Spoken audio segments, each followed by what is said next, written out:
Probably the best movie of 1980, if maybe 1A. I mean, there's Star Wars Episode 5, and then this movie, and that movie Oh, is The Shining. Here's Johnny.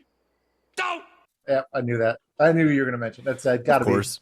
Yeah. It is. It is very good. I mean, that's one of my favorite movies of all time. I watch it at least once a year, and I have been for the past like 20 years of my life. Like, my dad had it recorded off a TV on a VHS tape, and man, I've watched it so much since I was probably like 6 years old. I don't know. It's a little bit young, but yeah. Oh, it is. But it was edited for TV, so it was okay. It's okay. We saw it on the television. Okay. You guys ever watch the made-for-TV one? The Oh, of course. made-for-TV The Shining? Yeah. Yeah, I remember watching that. Yeah. Fuck Yeah. that movie. Like, that's nothing. Hey, Doc. It's dangerous. I guess it had more to do with the books than this movie did, but this movie True. is infinitely better. But that's why it's called Stanley Kubrick's The Shining. All right. Like, it was his interpretation. Is there any, I mean, it's probably going to be hard, but can you just pick a scene that you think of The Shining? This one sticks Oh. out to you right away. Okay, it's when it's Jack Torrance is just like head down, eyes up, staring blankly into nothing. And it's just that slowly zooming onto him, and it's just like the music is just that high pitched, and he's just like staring.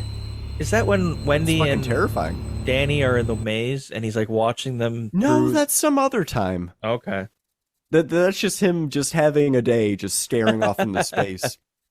Esteban? Man, yeah, it's so good. I have a hard time picking a scene, but like, I mean, even the opening credits, like the Oh, yeah. music and the Oh, winding yeah. road. Oh, yeah. Oh my gosh! Like it just starts out, and it's just very well shot, very well directed, written. I think Jack Nicholson makes the movie, of course. Oh, yeah. I don't know. I don't know what. Yes. I don't know what that movie would even look like with somebody else. Like it. So I wonder if there was anybody else going to play Jack Torrance aside from Man, Jack I hope Nicholson. not. I wonder who was in the running. But yeah, Esteban, you talk about those opening credits. Yeah, it's like fluorescent or neon blue text going up, and yeah, the music is Bum, bum, bum, bum, bum. bum, yeah. Bum, Bum, bum. bum. Yeah, Yeah. the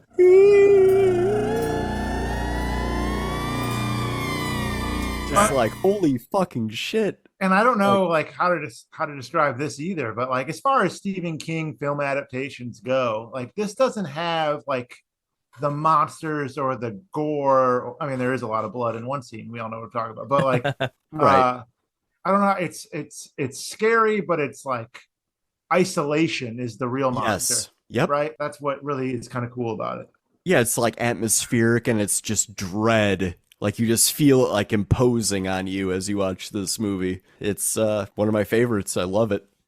So the scene I'm going to pick is the scene that I can't watch to this day. I just look away. I don't bother. I know what's happening. I'll focus on something else, but I don't watch Is it the blowjob scene? No, the guy in the bear suit with the blowjob? No, I Because, watched that on slow motion.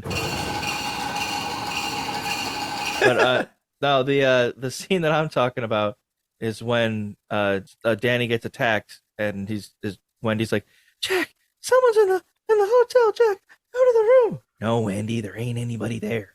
And he goes to the door and he sees in the bathtub, he sees this woman and she's naked and he's just like, oh, and woman gets out of the bathtub, slowly walks towards him, and it's always in a mirror.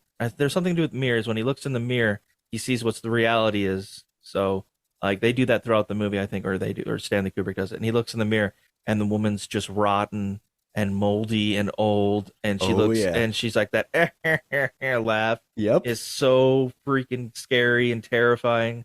and gross, and I cannot watch that scene. One of the funniest scenes. Yeah, you didn't quite quote it right. Yeah, she's like, Jack, you know, there's someone in the apartment, because he's been sitting at the bar drinking like ghost whiskey or whatever. And Right. he's just like, Are you out of your fucking mind? That is good. That's really good. Yeah. yeah, there's unintentionally funny stuff in Well, that. and I was gonna say the unintentionally. I don't know if it's intentional or not. When he dies frozen, like he just looks so fucking. Oh yeah, yeah. Or when Danny comes back and he's like been beaten or whatever. Well, Wendy picks him up and she's all like, "You did this. You did this." And Jack's just sitting there like, "Huh?" Like he just has this look on his face like, "What? What did I do?" Like, yeah, Wendy, I'm gonna bash your fucking brains in. It's so good. Bash him right Yeah. in. Oh, yeah. Yep, bash Yeah. him right in. I'm gonna bash him right the fuck in. Yeah. And he's like, sweetheart, Light of my life. Yep. God, didn't let man, I me want to finish. watch this movie. Yeah. Oh God. Yeah. It's so good, and I think he made her do that scene like 100 times. Oh, and then yeah, Kubrick, yeah. Kubrick He- purposely like he tortured her. fucked with her and Yeah. tortured her to make her cry, and yeah, that's how. Yeah. That's That's why you just get. Kubrick, I guess. I don't sympathize with Shelley. That's how you get those scenes. So Yep. It doesn't help you, wouldn't it?